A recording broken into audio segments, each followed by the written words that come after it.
আসসালামু আলাইকুম ভিউয়ার্স, কেমন আছেন সবাই? আশা করছি সবাই ভালো আছেন। তো আমরা কক্সবাজারের যে হোটেলটিতে উঠেছিলাম আজকে আপনাদের সাথে সেটাই শেয়ার করতে যাচ্ছি। তো প্রথমে এটা ছিল গ্যারেজ এরিয়া, আর এই তো এখন আমরা হোটেলের ভিতর প্রবেশ করছি। আর এটা হচ্ছে ওদের রিসেপশনের জায়গাটা। তো এখানে কিন্তু বসার জন্য সোফা ছিল। আর এই তো খুব সুন্দর করে ওরা কিন্তু এই সাইডগুলো ডেকোরেশন করেছিল। আমরা হোটেল বিচ ভিউতে উঠেছিলাম। আর আমরা হোটেলে ওঠার আগে কিন্তু মানে কক্সবাজার যাওয়ার আগে কিন্তু আমরা বুকিং করে গিয়েছিলাম। তো বুকিং করে যাওয়ার পরেও কিন্তু আমরা যে রুমটা বুকিং দিয়েছিলাম প্রথম দিন ওরা আমাদেরকে ওই রুমটা দেয়নি, পরের দিন দিয়েছিল। তো এই তো এটা পরের দিন আমাদের রুমটা আমাদেরকে দেয়। তো এই তো ঢোকার পরেই প্রথমেই ছিল এখানে জুতার ক্যাবিনেট।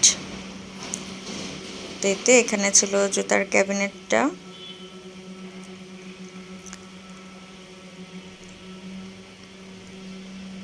আর এই তো এ পাশে ছিল একটা ফ্রিজ, যদিও ফ্রিজটা নষ্ট ছিল।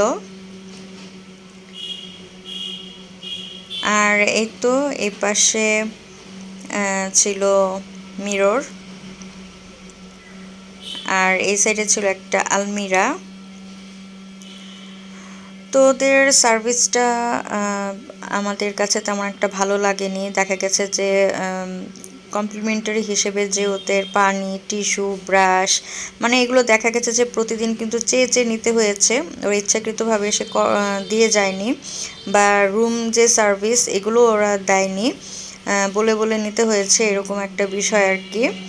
আর এই তো এখানে বসার জন্য দুইটা চেয়ার টেবিল ছিল। আর এই তো দুই রুমের মাঝে কিন্তু এখানে একটা থাই করা ছিল। আর এ তো এখানে হচ্ছে ওয়াশরুম, বেশ বড় না হলেও কিন্তু যতটুকু ছিল চলে, কিন্তু ক্লিন ছিল।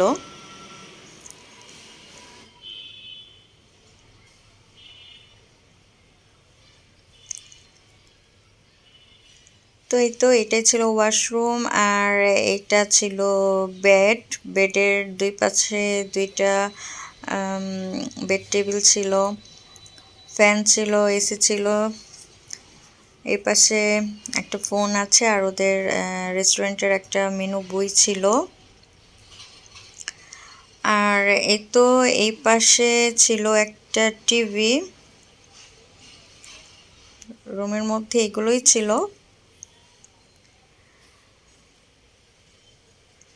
আর এ পাশে কিন্তু বড় একটা বারান্দা ছিল, আর বারান্দা থেকে কিন্তু খুব সুন্দরভাবে সমুদ্র দেখা যায়। সব মিলিয়ে বলবো ভালোই ছিল, শুধুমাত্র ওদের সার্ভিসটা তেমন একটা ভালো লাগেনি, বলে বলে নিতে হয়। তাছাড়া ভালোই ছিল, খারাপ না। আর ওদের কিন্তু কমপ্লিমেন্টারি হিসেবে কিন্তু ব্রেকফাস্টটাও ছিল। আইটেমটা কম থাকে কিন্তু ব্রেকফাস্টটা দেয় আর কি। তো ঠিক আছে, সবাই ভালো থাকবেন।